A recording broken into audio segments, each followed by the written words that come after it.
नमस्कार। मैं AI anchor सना आज तक एआई के स्पोर्ट्स बुलेटिन में आप सभी का स्वागत करती हूं। आज हम बात करेंगे जेरेमी लालरिनुंगा के बारे में।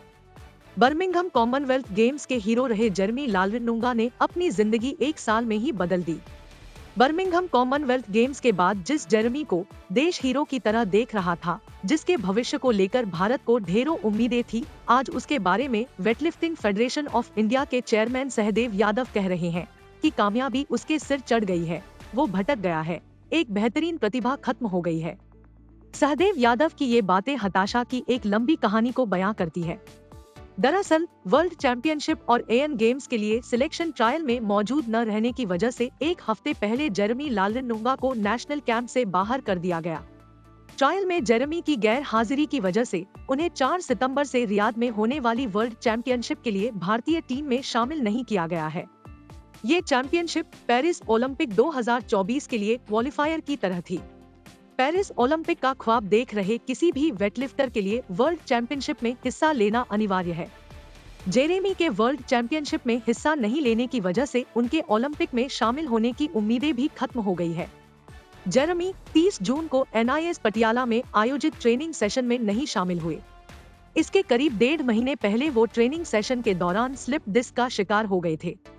डॉक्टरों ने उन्हें वजन न उठाने और पूरी तरह आराम करने की सलाह दी थी। इस बीच जेरेमी के रवैये ने महासंघ को नाराज कर दिया। यादव चाहते थे कि वो अपनी चोट के इलाज के लिए सेंट लुइस जाएं और पूर्व अमेरिकी weightlifter turn physiotherapist doctor Aaron Horschig से इलाज करवाएं। डॉक्टर आरोन होर्शिक ही Tokyo Olympic champion Mirabai Chanu के कंधे, पीठ के निचले हिस्से, कलाई और जांघ की चोट का इलाज कर रहे हैं।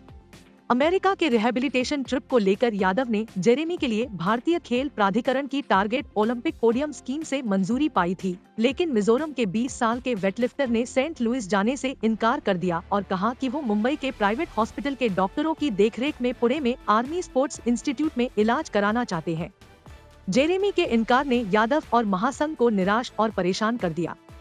दरअसल जेरेमी को पता था कि अमेरिका जाने का मतलब ठीक होकर लौटना था और वो खुद को फिट करना ही नहीं चाहते थे।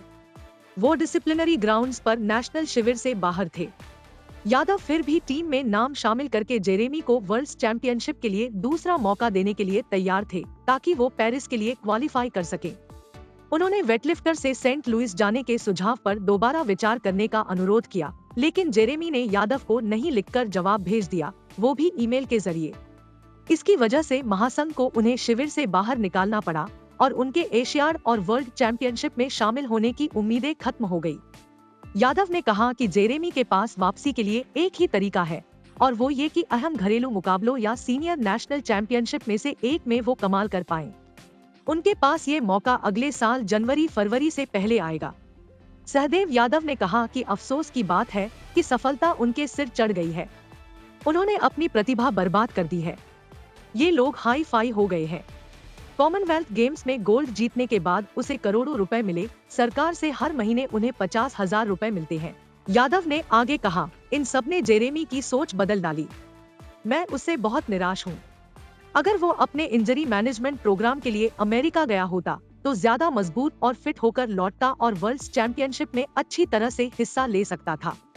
मैंने उसे वर्ल्ड चैंपियनशिप खिलाने की कोशिश की क्योंकि वो पेरिस के लिए हमारी बड़ी उम्मीदों में से एक था। उसे कैंप से हटाने का दूसरा कारण उसका अमेरिका यात्रा करने से इनकार करना था। जब वो फेडरेशन की बात नहीं मानते तो उन्हें कैंप में रखने का क्या मतलब है?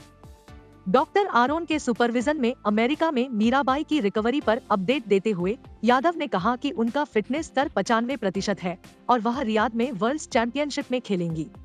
हालांकि मीराबाई अगले हफ्ते ग्रेटर नोएडा में होने वाली कॉमनवेल्थ चैंपियनशिप में हिस्सा नहीं लेंगी। मीराबाई सेंट लुइस में 65 दिन के कैंप में हैं और रियाद से वो सितंबर-अक्टूबर में चीन के हैंगझाओ में एशियाड खेलने जाएंगी।